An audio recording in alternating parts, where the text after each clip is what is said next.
Good afternoon, everyone. Thank you for joining us today for our discussion of the election and implications for the pro-freedom agenda. I'm Debbie Gatte, the Philanthropy Roundtable's Vice President of Strategy and Innovation.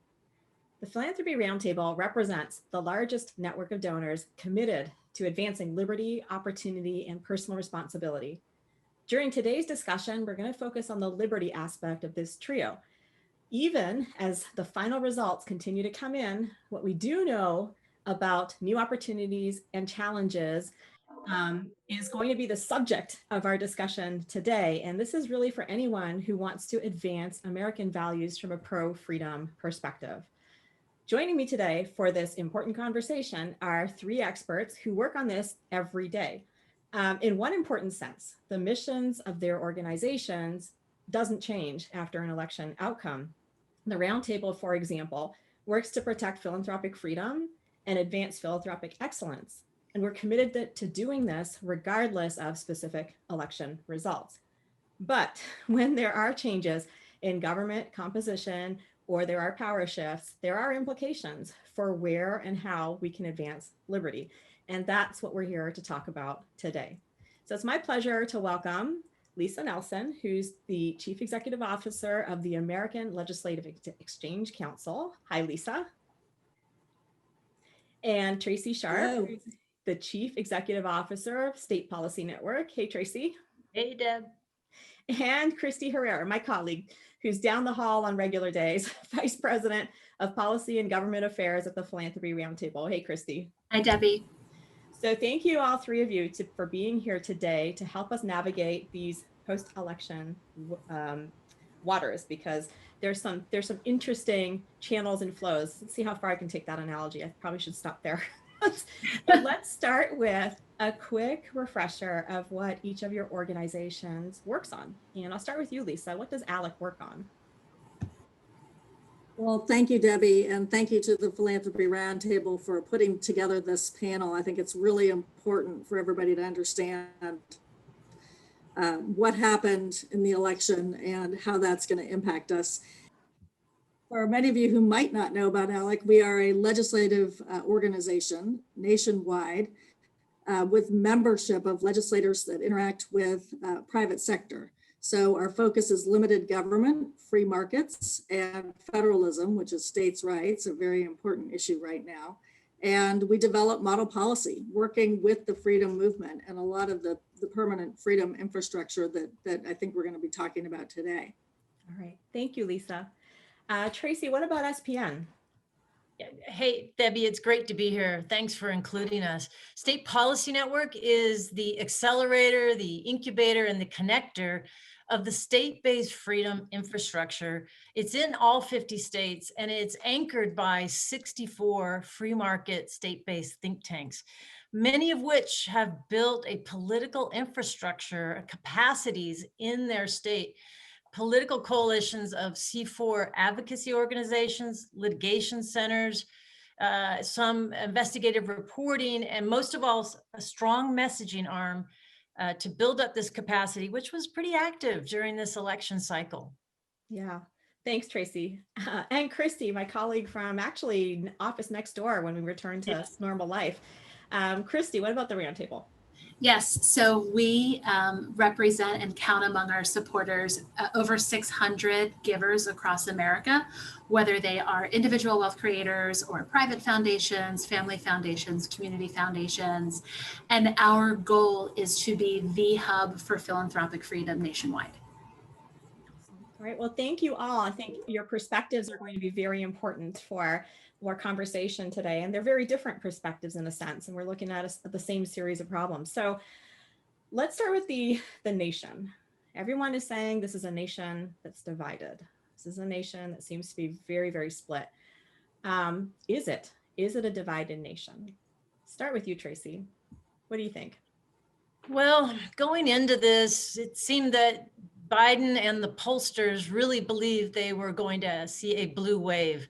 To continue with the water analogies, it ended up being, what they ended up with was more like a blue trickle, which I had heard someone describe it that way. There was very little change in political control at the state level. In fact, the least amount of change since either depending on how you count, since the 1940s or the 1920 election cycles.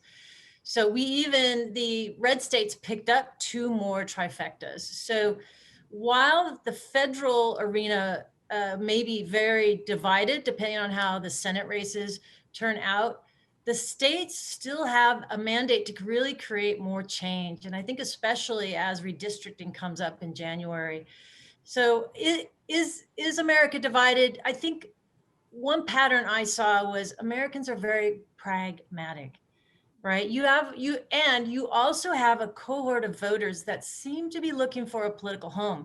There are a lot of conservatives in California where I live that are calling themselves Democrats. And if you take California as an example, where they voted down affirmative action and a few tax increases, it looks like there's opportunity to really pull in more people from the center into the free market arena. Mm-hmm. Mm-hmm. Thanks, Tracy. Christy, what do you think about this nation divided? I have a similar take to Tracy, where I think while the nation was divided about who should be president, there was a really clear message that was being sent down ballot in the states. I have been involved in state politics for years, and it was really interesting coming into the 2020 election cycle. There were 16 battleground legislative chambers, and Republicans went into the election and kept all 16 and flipped an additional 2, which was just, I don't think anyone expected it. There's a tremendous amount of enthusiasm among Republicans at the state level. And on the governor's side, Republicans also defended all of their gubernatorial seats and actually picked up one. Greg Gianforte, who is a well-known philanthropist, Gianforte Family Foundation, is the new governor in Montana. That was the second trifecta that Tracy mentioned. Republicans also picked up a lot of seats in red and purple states. By my count, Florida, Iowa, Kansas, Kentucky, Maine, North Carolina, and Pennsylvania. So I think while we're thinking about this kind of division between Biden and Trump, there is also this interesting division between federal and state. Yeah, and we're going to talk about all of that, plus what Tracy mentioned. And Lisa, that was a lot of states being run off with blues and reds. What about your perspective about how divided this nation is? Well, I think I would add to what Tracy and Christy said in terms of the nation possibly being divided at the presidential level, more based around the personalities and the characters that were running than around the policies. And it's interesting to think about, it's in our view, it's the policy that matters. And if you have the right policies, then you should be able to create that momentum and that power at the states. It's interesting because I think that the Trump administration did have good policies and did respect the authority granted to the states and certainly pushed power down to the states and deregulated to the point where they were cutting out the red tape and letting small businesses and enterprise and people work without that overburdensome regulation. The one thing that maybe I would do right now, as we're talking about if it's appropriate, Debbie, is to ask you to put up the map that we discussed. Great idea. And talk a little bit about the perspectives of, is that okay? Yeah, sounds great. Let's do it. And Chris made some great comments, and I would just think back to 2010, where this map here that you're seeing was mostly blue in the states, with red at the White House and red at the federal level. And it's interesting to think that in 2018, just 2 years ago, the Republican Party, and ALEC is a nonpartisan organization that works with legislators of all parties, and as long as they're working on freedom and limited government initiatives. But in 2018, the Republicans lost 309 net seats across the country, lost 6 chambers. So when Christy and those trifectas, it's a House chamber and a Senate chamber in each state. And that's an important development in 2018, because just last Tuesday in 2020, the Republicans gained 186 seats back of those 309. And as we've learned, picked up 3 chambers, 2 in New Hampshire and the 1 in Alaska. So I think that's a significant shift.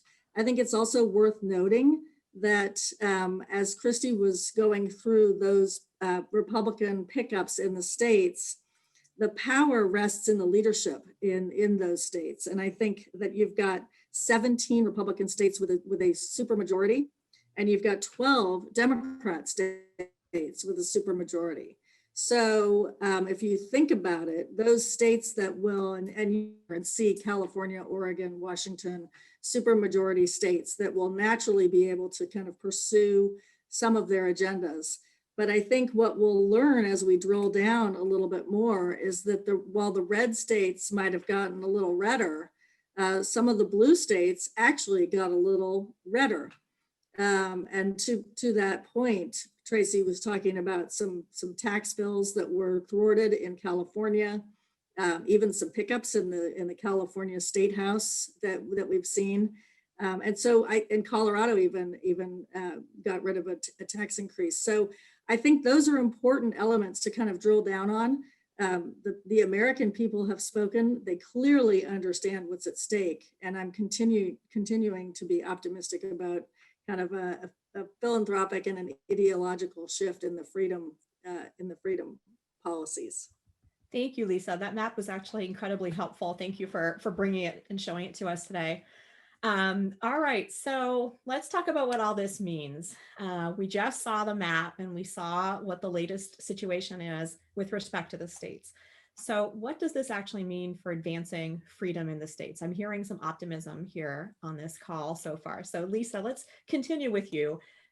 You said a little bit about how this was different before. How do you view the opportunity to advance freedom in the states now? How are you, when you said you're optimistic, what does that look like? I think that, from now until the end of the year, most of our legislative members will be organizing themselves and trying to learn what exactly happened in their states and what does that mean. We've got an academy in Texas just later this week to talk about, are there new opportunities with respect to education efforts that might not have been the top priority in Texas. So every caucus is getting together, figuring out who their leaders are going to be and how they're going to set their pace for the legislative session at the state houses for come January 1st. I think you've seen a lot of work in a post-COVID or kind of current COVID environment around liability protection, where the federal government wasn't able to get that done. They weren't able to get anything passed. And we've seen a lot of movement there. Even in some of the states in the lame duck, they're going to try to get some done before the end of session, that those states that are still in session, that will potentially change the dynamic for going forward. Excellent. And Tracy, how are you seeing this map, with the red and the blue? What does this mean for places where we may have opportunities to advance liberty, or places where we might have to protect against incursions? How are you seeing that map? Well, I'm encouraged by some of the election results, even in blue states where the political infrastructure, such as in Illinois, the Illinois Policy Institute and their advocacy partners were able to repel a progressive income tax, one that was polling ahead 2-1 at one point. And even in Colorado, our friends at the Independence Institute and the advocacy partners that they work with got a tax reduction. So that in terms of offense, in terms of what the infrastructure can do, not to take sides, but to solve problems in the states. That's where, when you have gridlock in a divided federal government, it's incumbent upon the states to really figure out how best to help the people. And people are hurting out there. Our work to get people back to work in terms of economic recovery, of really advancing occupational licensure reforms. I think the Overton window has shifted in that area, and in K-12 education, where you have American ingenuity during the pandemic, creating these learning pods, in addition to all the other reform options that we can push at the state level closer to the action where it can be more relevant and responsive to the needs of the people. And then finally, with healthcare reform, in the early days of the pandemic, the healthcare access reforms that were provided from state-based think tanks that were put in the hands of policymakers to rapidly expand healthcare access helped to save lives. Now the push is on to make those temporary reforms permanent.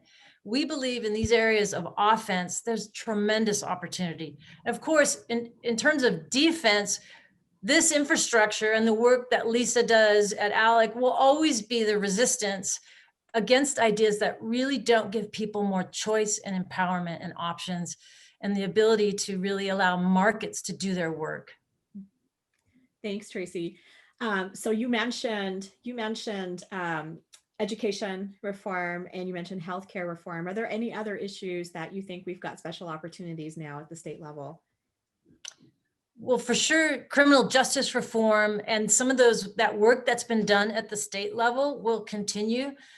I will say, and maybe we'll pick up on this a little later in the discussion, that the vote counting process, the integrity of that is a state level function constitutionally.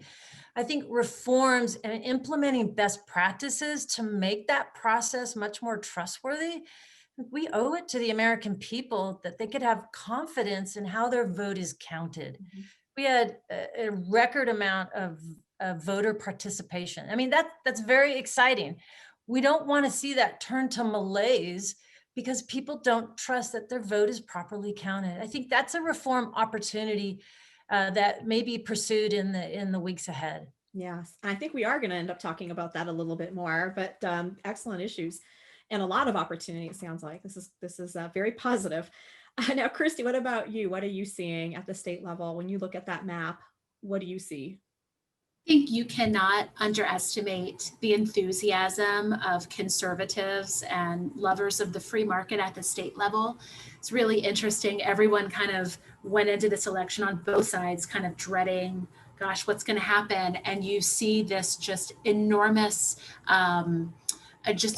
enthusiasm and a lot of air being left out of a lot of these far left proposals that we've seen come down the pike. Tracy mentioned the healthcare reforms. There was a bipartisan group of governors that enacted emergency executive orders to help with free market healthcare and to deregulate the system so more people had access. On the philanthropic freedom side, we're also seeing a lot of bipartisan agreement. I think both sides of the aisle recognize the contributions that philanthropy has made to civil society. On the donor privacy issue, which Tracy and both Tracy and Lisa do tremendous work on, both sides agree that donor privacy has to be honored and respected. We did a philanthropic freedom webinar, gosh, it was a couple months ago. In COVID times, every day it feels like a year. Absolutely. But it was earlier this year, and we talked a lot about donor privacy and the fact that sometimes election results don't really portend what that coalition will look like. We see very angry red states trying to push donor disclosure because someone is mad that they sent a mailer in their district. They want to know who is behind it.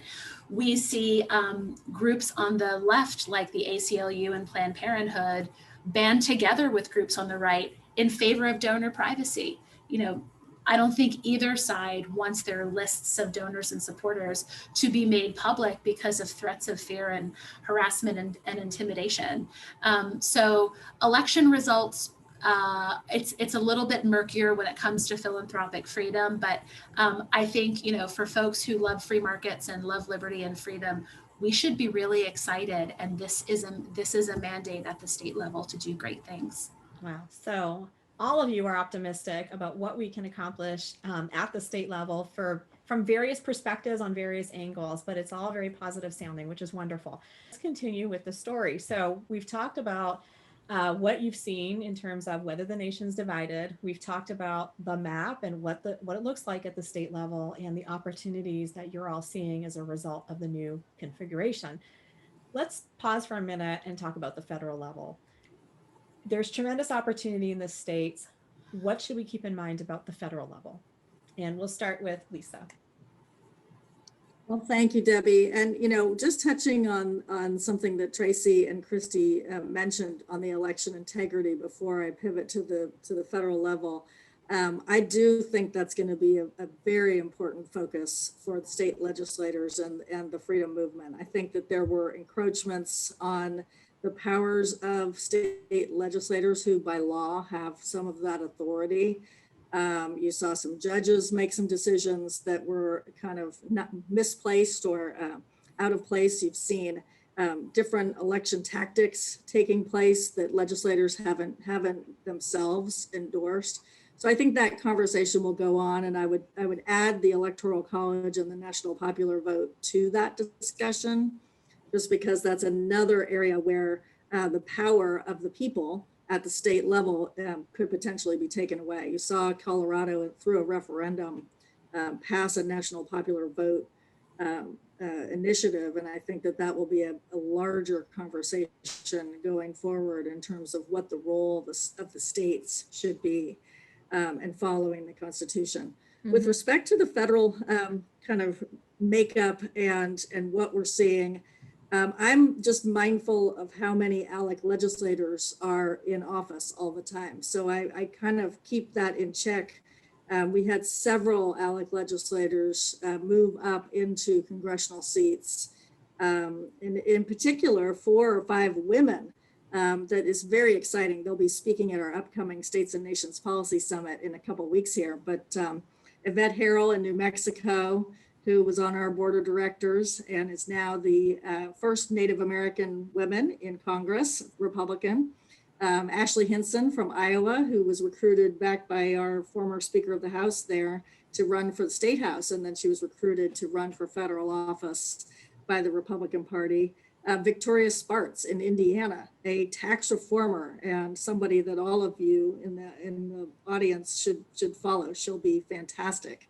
And hopefully they'll recognize her expertise on the financial issues. And then Nancy Mace from South Carolina, who took a seat there. So there are there hopefully are some people who respect the states and respect the power of the states and won't, kind of let the Washington, D.C. Beltway magnet draw them too much to federal power, and they'll continue to push power back into the states. The other one that's been on our minds a lot since it was just called is Tom Tillis, who was also a board member of ALEC for many years and just got reelected. I think they'll all be working for to the states. I think that in a Biden administration, those contrasts will be clearer, and you might have a stronger contrast in Republicans being able to enunciate and get that word out. And especially from the policy side, when he starts to pursue different policies from the Trump administration. But I'm looking forward to working with all of them. I think it was the number before this election was 96 members of Congress were former ALEC legislators, and 13 U.S. senators, including Democrat Joe Manchin, which was always fun to call out. So we're looking forward to working with them. Well, thank you for pausing to recognize the 5 women and for telling us a little bit about them. And also thank you for, sharing that perspective on how you see the issues of federalism coming into play. So I know this federalism is an issue that Tracy thinks about a lot. So Tracy, what are you seeing at the federal level in terms of just what we should keep in mind?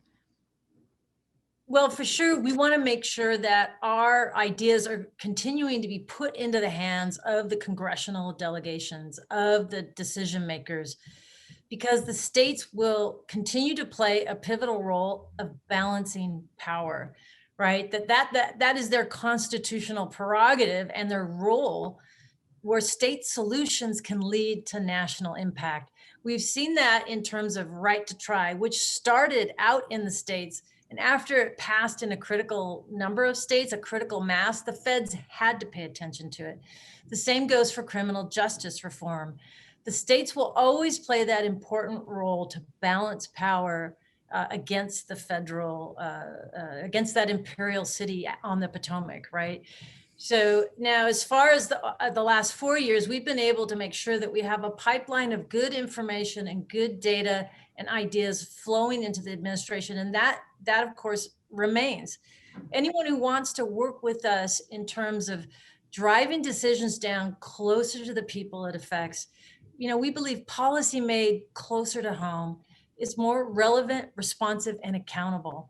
All right, our lives are lived in communities. They're formed and transformed in communities.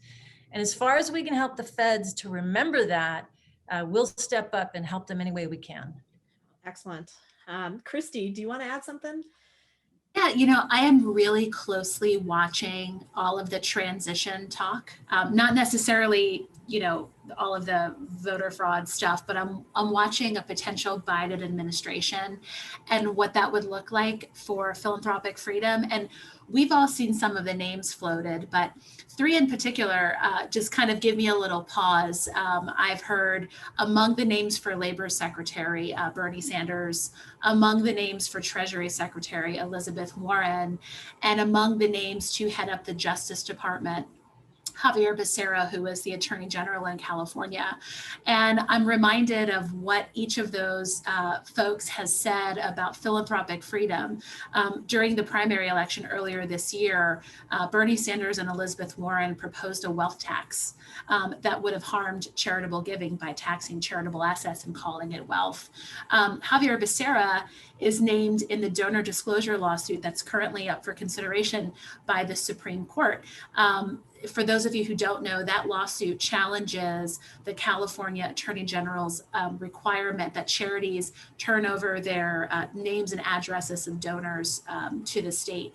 It is also worth noting, actually, that lawsuit on donor privacy was originally filed against then California Attorney General Kamala Harris, who was the first to require donor disclosure from charities in California. So I am watching all of this kind of take place. I think the Trump administration was very active in promulgation of rules and guidance, and they went right up to the line. They did as much as they could using the power of the executive branch. And we need to be mindful of all of the ways that a Biden administration could do that as well. Well, that is actually a perfect segue to what we want to talk about next, because so far, a lot of what you've described is really upside opportunity. There are a lot of things where you've got your eyes on advancing freedom in very specific ways at the state level. And you see, there are some good reminders about the relationship between states and federal governments and how the states can play an important role. So let's talk about, does this mean it's all good and we can just relax and maybe take our foot off the gas pedal? Christy's hinting that maybe not. And she just mentioned some very good specific reasons why we need to actually be vigilant as we go forward. So Christy, let's continue with that. What are you seeing what are you seeing as threats that we need to actually be mindful of and not be complacent about? Gosh, there are so many. The one that comes to mind specifically for the charitable sector is something that is not yet legislation, but we've seen a lot of ink spilled in the news about it, and that is the Arnold Madoff initiative to accelerate charitable giving. What it would do is it would enact sweeping new laws at the federal level to regulate and chill charity. There is lots of little policy nuances in there, but it is an attack on donor advised funds as we know them. It would create winners and losers among charities. Lots of donor privacy concerns in the Arnold Madoff proposal. Family foundations is really the lifeblood of so much charitable giving, especially, small local communities. That is attacked through the Arnold Madoff initiative. So I am watching and seeing what happens with this. It is the most serious proposal to regulate charitable giving and philanthropic freedom that we've seen in years. Two other quick things, donor privacy. This year alone, we saw 15 states introduce or consider legislation that would require donor disclosure for 501c3 organizations. That is still on the horizon. As I mentioned earlier, it is a bipartisan issue on both sides. And finally, depending on how the runoff goes in January, something like HR 1, which the House passed in March, could be a threat. There was an article earlier this year by Rich Lowry in Associated Press. He said HR 1 is called the For the People Act, but would be more aptly titled the Be Careful What You Say, It Might Be Illegal Act, which I thought was perfect because if you read it, it claws in everything, even close to electioneering, says that you could be coordinating with a political campaign, even if you're not. Those types of free speech restrictions live and will live on if we're not careful to fight back. Christy, do you also see any issues around, we're hearing a lot about diversity, equity, inclusion. Mm-hmm. Do you see that as a potential issue that we should keep our eye on? Definitely. And continuing with what the U.S. House passed, they passed, I believe it was about a year ago in November, a bill that would mirror California's legislation requiring gender quotas for corporate boards. This year, there were 6 states that introduced bills requiring gender quotas for for-profit corporate boards. California became the first state in the nation this year requiring racial quotas for corporate boards. I think we all agree that diversity is a laudable goal, but the issue is when mandates are forced onto the sector. And I think what we're seeing, all of this action on the corporate side, those of us on the nonprofit side are wondering, when is this going to come down and affect us? And I think the answer is very soon, unfortunately. Yeah, there's certainly a lot of discussion and pressure within the sector around this issue. All right, we'll keep our eye on those things. And Lisa, or actually, let's go to Tracy first. Tracy, how about you? What do you see as sort of the threats on the horizon? What do we need to keep in mind? Why can't we take our eye off the ball? Well, I think our ability to reach into the center, into the working class, and really speak for and understand the little guy, that window of opportunity is short.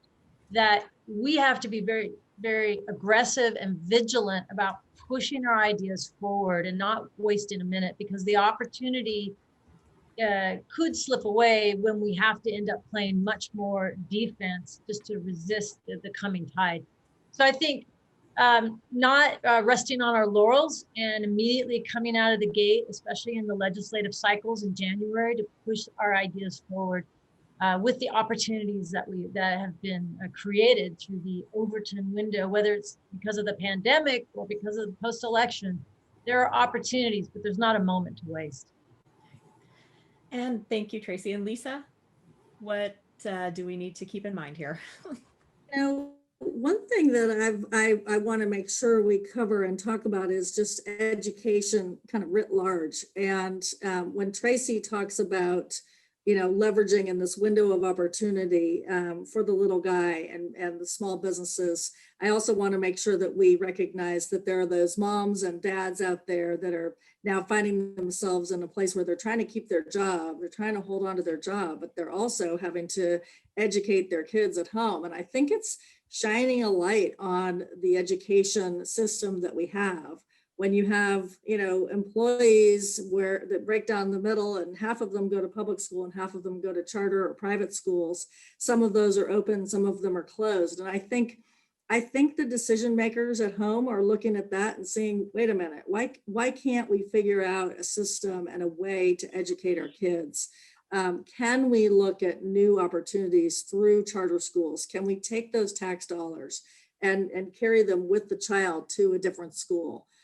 Can we put up a structure of homeschooling that is a little bit more robust so that it's not falling on the parents of every single child? So I think there's a huge opportunity, and I would say, in answer to your question, is that something we need to keep our eye on? I think that likewise, the folks that are would oppose any of this are going to be looking at this as well. And the teachers unions and things like that will be trying to figure out how they can consolidate. And I would argue that this is a time for us to really unify and figure out ways to be innovative and creative in the education system.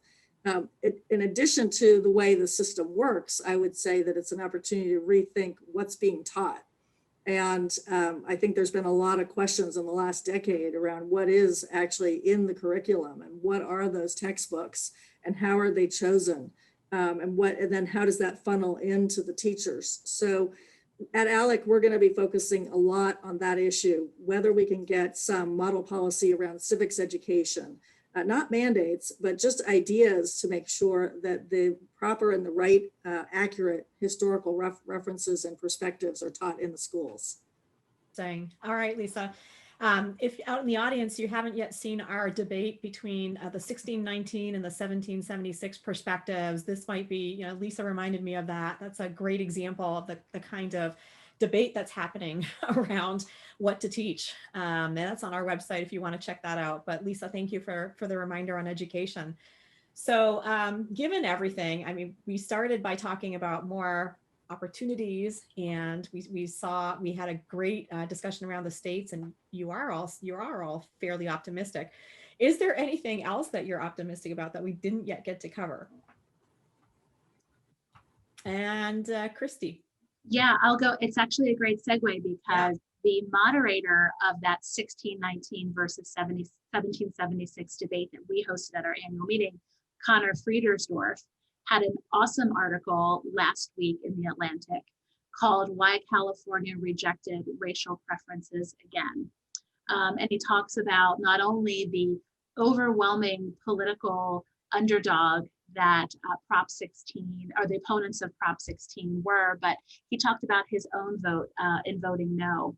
And if you read the article, you'll see pretty much every political and media elite in California favored ending race neutrality by passing Prop 16. Kamala Harris and Dianne Feinstein and Barbara Boxer and the governor, lieutenant governor, and so on down the line. He mentions that the initiative was supported by pretty much every state newspaper, and that proponents of Prop 16 raised nearly 20 times more money than their opponents. But if you look at the vote totals, 56% of California voters said no to Prop 16, said no to ending the prohibition for race-based preferences. I think that is probably the most significant rejection of woke ideology that has been pervading the nonprofit sector and obviously our political discourse as well. And there is a lot to love about that story.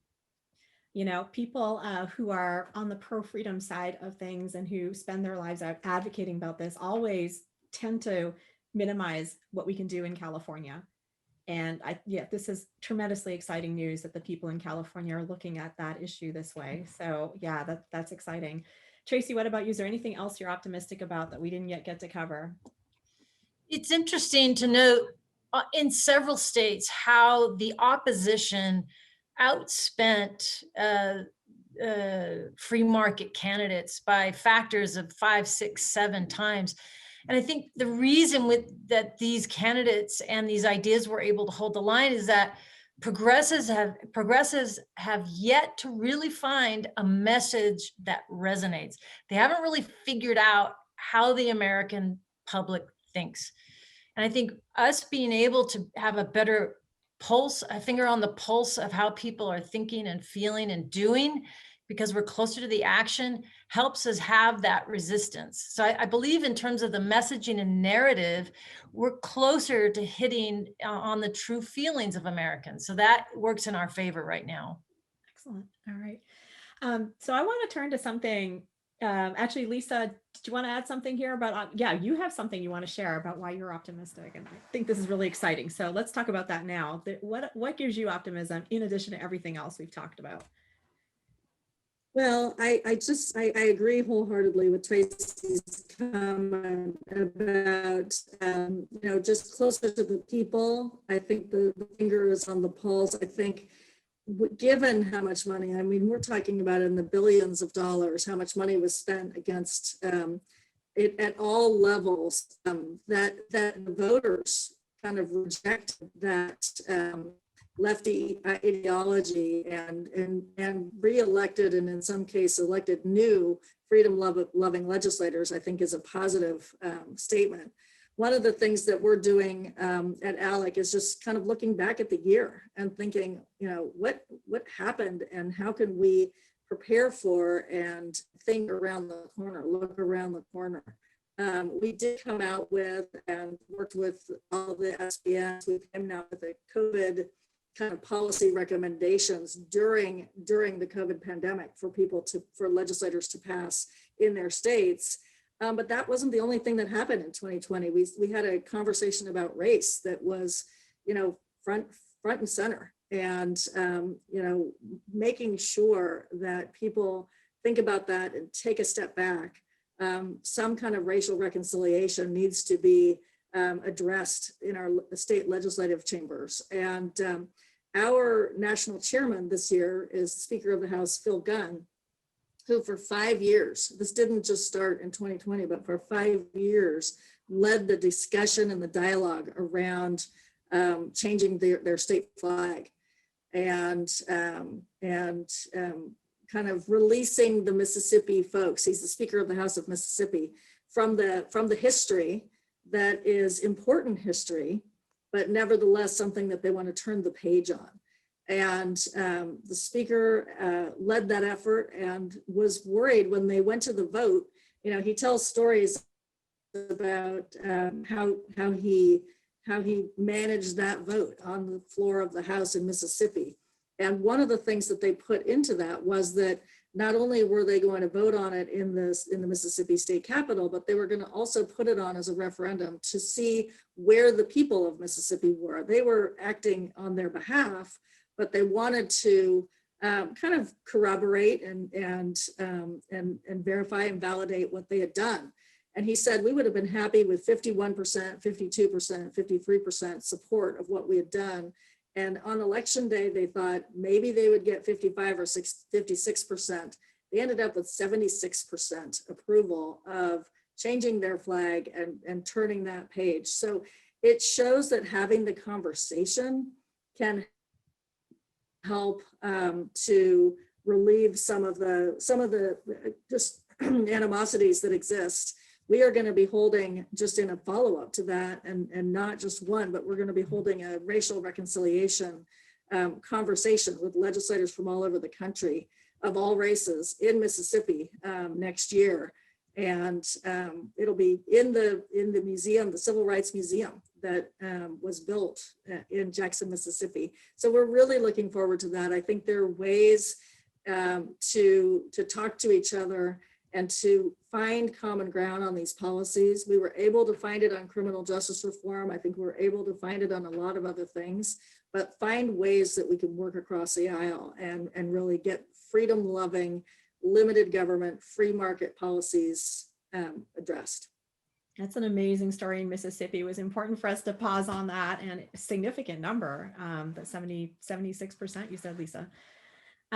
Great. Okay, so I actually want to talk about one more big thing before we wrap this up. And this has come up a few times during our conversation. It's come up in terms of electoral process. It's come up in terms of college, et cetera. But there's a lot of talk within philanthropy and probably within the circles that you travel about reimagining our democracy, rethinking our democracy. And I wanted to get your thoughts on what you think about those conversations. It's definitely something that is in the background, but now that the election is over, may come into the foreground, and seems like there are some issues that you're all thinking about that relate to that. So Tracy, I'll start with you. Reimagining democracy in those conversations, what does that bring to mind for you? Oh, a couple things. I think there's been an erosion of the constitutional powers and role of state legislatures. And one issue I haven't mentioned yet that is very important and urgent at the state level is curbing the emergency powers of some of these governors that that are undermining civil liberties and in some cases due process. State legislative oversight is a key component of separation of powers at the state level, and legislatures and the state judiciary have a definite role in curbing some of these governors from using their emergency powers to really dominate the people of their state. I think a good example is in Michigan, where the Mackinac Center litigated against Governor Whitmer, and it ended up that it ruled unconstitutional a 1945 Emergency Powers Act that hadn't been reformed since then. Well, no time like the present to really bring in much more oversight. So reimagining democracy, I think for the sake of the people, means continuing to make sure that there's separation and checks on power. So in the state, these emergency powers and making sure state legislators are stepping up to that, and judicial checks would be enormously helpful, especially now with the number of COVID cases starting to surge again. We need to be mindful of this moving forward. All right. And Lisa, what about you? When you hear all this discussion about quote unquote reimagining democracy? Well, I think that it's not so much as reimagining democracy, but going back to the core of our democracy and making sure that we understand and educate our legislators what the Constitution said. A lot of our legislators, frankly, get elected and don't have those fundamentals and the basics. So making sure that they understand the powers and the authorities that they have. You know, we've talked about intimidation or intimidation of donors, and intimidation of exercising your free speech and your interest in different issues. We've got to also make sure that the legislators are not intimidated from actually acting on the things that they've got the power to get done in their states. So educating them, there are a few foundations out there I know that are very interested in making sure that elected officials actually are empowered and have the information that they need and have been educated. So it's not just civics education at K through 12 or even post-secondary. It's civics education of our elected officials to make sure that they understand the role that they have and their place in history. Very important.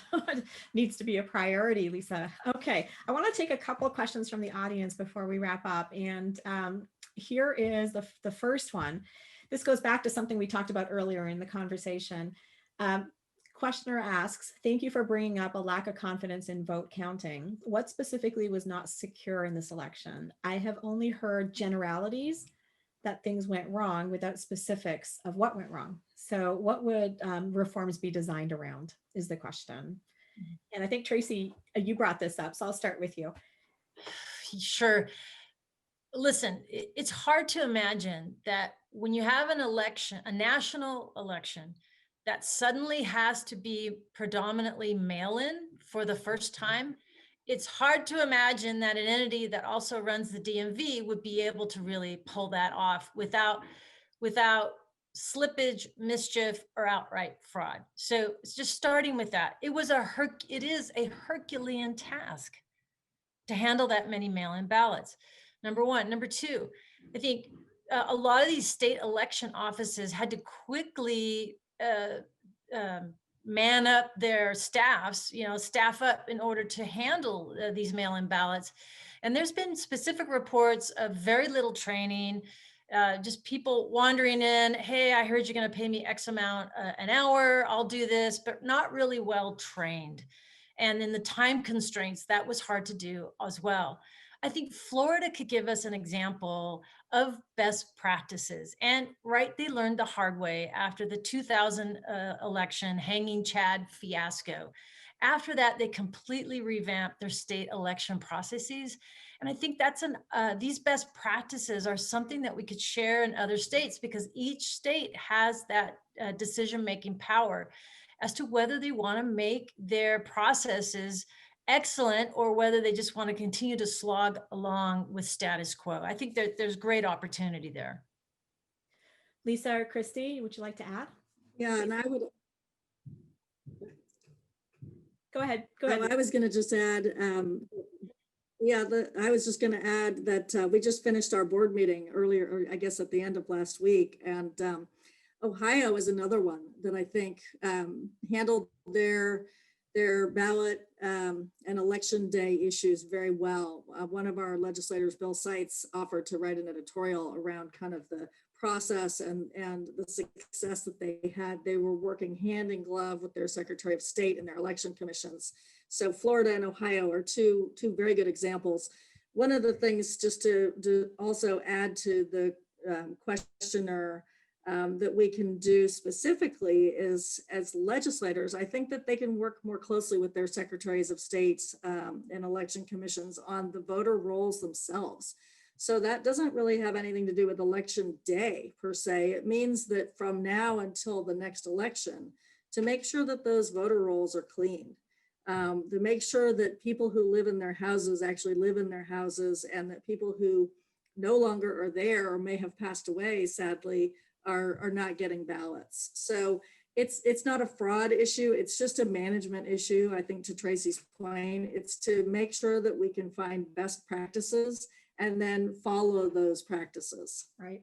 I mean, counting the votes across the country when it's all happening at the same time is a monumental. It's a monumental climb for whoever is leading this. So yeah, I can imagine there's room to improve. And turn to another question here. Now this is about the media. So the mainstream media, social media, academia, and the arts are all dominated by the left, which has shouted down or silenced anyone who dared to disagree with them this past campaign season. In spite of this, literally half the country rejected the message of the left, which is remarkable. I'm reading the questioner's words here.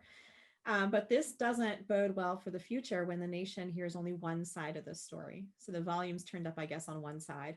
Is there any hope to create alternatives to these institutions that set the national narrative? Debbie, I'll start with that. That's a great question. And I'll use Illinois as an example. Mm-hmm.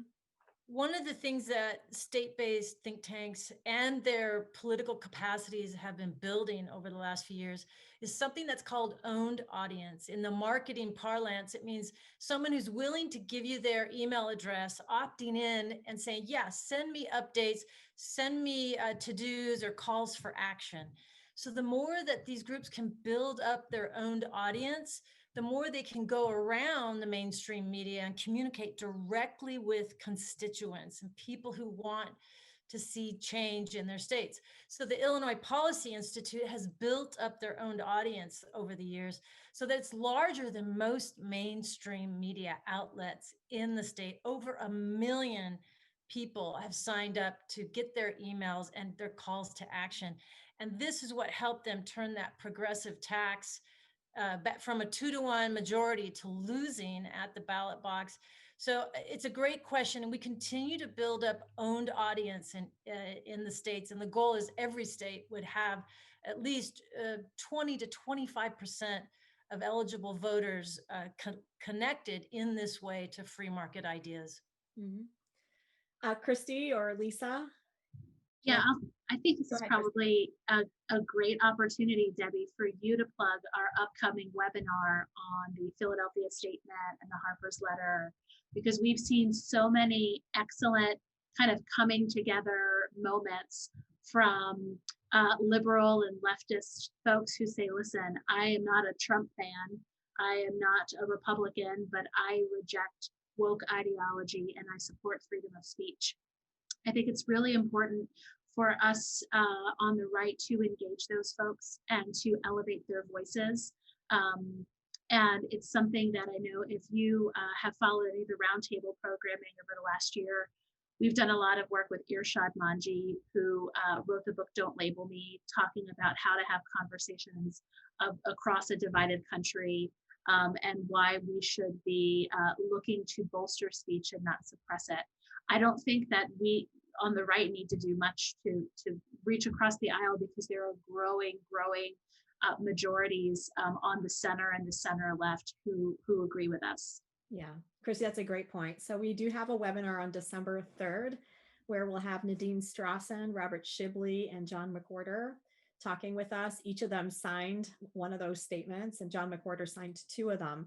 And they're similar but different. So we're going to be talking about what those statements signify, what the differences are, and what the core common values are. So yes, thanks, Christy, for reminding us about that one. Lisa, do you have anything you'd like to add on this question about one-sided conversation, media, and the academy and everything else being sort of shutting out other opinions? Yeah, I would just echo, going around the media and making sure that we're communicating directly with those owned audiences. One example that we've got at ALEC, we started a podcast earlier in 2020, and we're now, I think, the 10th most popular podcast in policy, or some rating that we're getting. But we're getting 30, 40,000 downloads of those podcasts. So people are figuring out ways to communicate directly with those owned audiences. And owned audiences maybe describe something that is a closed community. I think what we would look for, just with Tracy, is who are all those people that want to hear what we have to say, maybe are not members of ours, or already engaged with the state think tanks or at ALEC, but communicating with them directly. I know we communicate directly with all 7,346 legislators all the time, whether or not they're a member of ALEC. And so finding those ways to directly communicate is what is turning. And I think shows in the incredible turnout that we had for our policies on Election Day. Excellent. Well, thank you all so much for participating today. I mean, we started with the question about, everyone's talking about the nation being divided, and we heard your thoughts on that, and we're still hearing today the nation's divided. But I have to say, after listening to all of you and the conversation that we had, I see nothing but opportunity, thanks to all of the work that you're doing. Nothing but opportunity, but also a lot of hope for reuniting around common values in a way that I think people have really been, they're really encouraged right now and really motivated right now to do. And the work that you're all doing is going to help us in that effort. So thank you very much for what you're doing and for the optimism you brought today. That's it. We are actually out of time. So thanks everyone for joining us. Thank you, Lisa, Christy, and Tracy, for being here today. And we'll talk to you soon. Thank you. Thank you so much for having us.